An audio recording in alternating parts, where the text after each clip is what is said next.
Hey, top Lights Math Industry, and we are going to take a look at multiplying and dividing rationals. So we've been looking at exponentials and rationals in the past. We've also been learning on how to graph them and how to describe them so other people would understand what you're talking about. So what we're going to do is try to solve these kinds of problems. But wait, you might be thinking, wait, that is so big. How am I supposed to divide these things? Well, let's try to start from square one. If you realize that these things are being divided, there is a skill that we've learned in possibly middle school that's going to help us out. Let's try to go back to the basics. So, what we have here is multiplying and dividing fractions, which is kind of like the same thing, but more complex with multiplying and dividing rationals. When you multiply fractions, you cross-multiply. So you say 2 times 3 is 6, and 5 times 6 is 30. What about this one right over here? How do we divide fractions? Well, we can transform that because you can't mentally divide a fraction unless you multiply by the opposite reciprocal. That's because we can say that multiplying and dividing are the exact opposite of each other when doing any kind of math. So we're going to do 2 times 6 and 3 times 5, or 5 times 3. That's going to equal 18 over 15. So we can apply these same skills, but trying to solve this stuff right here. So, if we could just solve the problem and see what happens just by knowing how fractions work when you multiply, divide, and turns out that there are factors that we have to get to, that is going to help us get to our answer. So let's get started. Let's first of all start thinking, how can we factor this? But before we start factoring, we have fractions.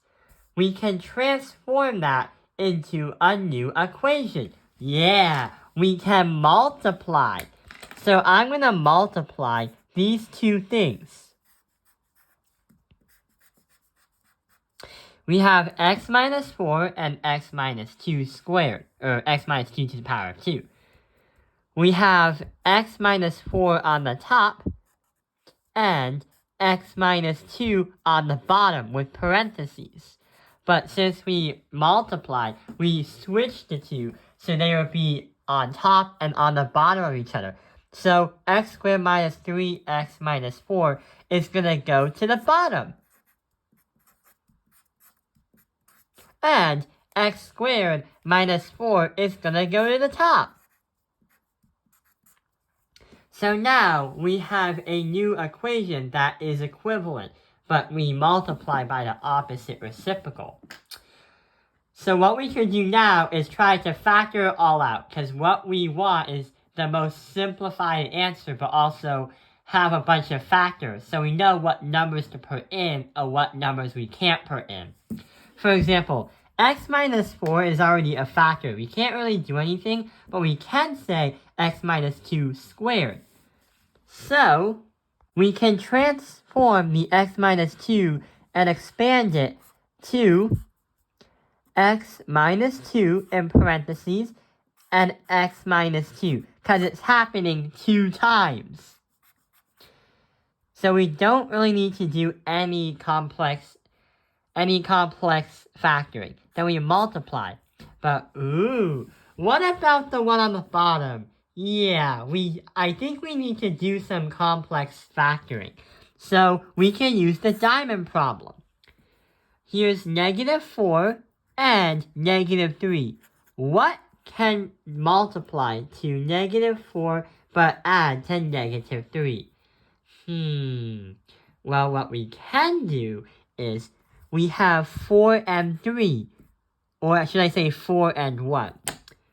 So -4 and 1 multiplied to -4, and -4 and 1 will add up to -3. So it's going to be on the bottom part of the equation, x minus 4 and x plus 1. Now we have to focus on the top. We have x squared minus 4. What can we do? If you learned this in algebra, if you have a perfect square that's a negative, you can transform that into two factors, which are opposites of each other. So we have x minus 2 and x plus 2. So we did the simplifying right here, but all we need to do now is cancel numbers out that repeat from the numerator and the denominator. For instance, we have to cancel something out. There are repeats. What can we find? With the red marker, there is an x minus 4 and an x minus 4, so those two cancel out. We have x minus 2 and x minus 2, those things cancel out. So our new equation, or should I say our new expression, is going to be x plus 2 on the top, then x minus 2, and x plus 1. So this is going to be our answer when we try to simplify and divide the rationals, or multiply the rationals. Right here. You see how we got rid of the repeats from the numerators and the denominators? The numerators and the denominators, that's what we got right over here. But sometimes your math teacher might be asking another question. What is the domain of this expression, or this rational? Well, the domain, in this case scenario, are numbers that make the equation not work. Meaning that the domain, any number that brings you to 0 is not going to work, because if you ever have something equal to 0 on the divisor or the denominator, it's undefined and it's not going to work. So it's undefined. What can we do about that? Well, we can say that x cannot be equal to a list of numbers, such as we can't say 2 because that's going to make it 0. We can't say -1 because that's not going to work either. That's also going to make it 0. But if you take a look at the equations, if anything is going to equal to 0 in any kind of problem, then it's not going to work. For example, we have an x plus 2. If we have a -2, that is going to be a 0. So -2 plus 2 is 0. But when you multiply by that, 0 divided by any other number is 0. So it's going to kill the equation, and it's not going to help us at all. So -2 is not going to work either. And there's one more thing. We have an x minus 4. If you were to insert a 4, it would make it into 0. And 0 divided by anything else would make it 0. So this doesn't work either. So we have a list of numbers right here that don't make the equation, it doesn't work. And it's not going to help us at all. It's undefined property. When you divide any kind of expression that looks like this, or an equation, if you try to look for the domains, then you must use the top and the bottoms of the equations right here. So yeah, you use the top and the bottom of the equations. Not to mention, putting 4 in here is not going to work either because it's still 0, which makes it undefined. So let's try to go to another problem. Let's look at the next problem. So right over here, we're multiplying. And turns out that when you multiply rationals, it has a... Let's move on to the next one. So over here is another problem where we're multiplying rationals. This one has fewer steps because it's not like we're dividing and we have to multiply by the opposite reciprocal. But we do have to do some factoring, because if you look over here, these are not fully factored. Right over here, these are factored, so we're okay. So we're going to write x plus 2 right here and x plus 3. Then we multiply by this mysterious line right here. Let's try to look at the bottom first. So we have x squared minus 4. We can transform that into saying x minus 2 and x plus 2 in parentheses, because that is going to equal to that. So x minus 2 and x plus 2. Usually helpful when you have an exponent with if you have a variable with an exponent and a perfect square. X squared plus 5x plus 6 is not so easily factorable unless we actually do the problem using the diamond method. So we have 6 and 5. What could multiply to 6 but also add up to 5? Well, 2 and 3 can equal 6 and also equal 5 when you multiply and add. So we're going to say x plus 2, and we're also going to say x plus 3. So here comes the fun part. Now we have to cancel them out. What can we cancel? Well, we do see some repeats.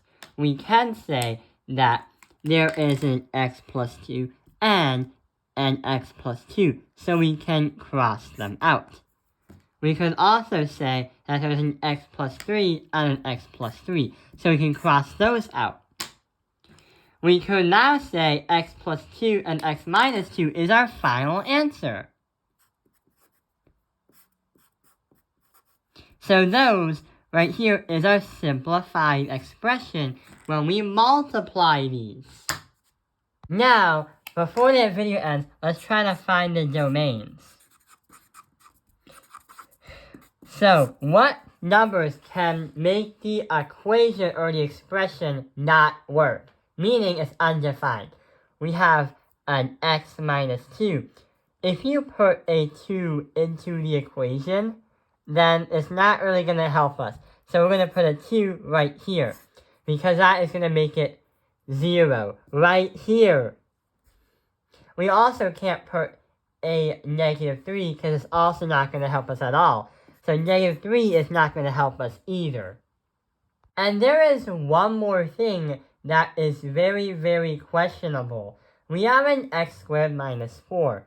Could negative 2 be a domain? Because if negative 2 times negative 2 is positive 4, if it's positive 4 plus, if negative 2 times negative 2 equals positive 4 minus 4, that would equal 0. So arguably, we could say that negative 2 could be a domain too. So we're going to put negative 2 right there too. So we're good. That is how we multiply and divide the rationals. I hope this video has helped you understand multiplying and dividing rationals. Thank you for watching Taoping Airlines Math Industry. Like and subscribe.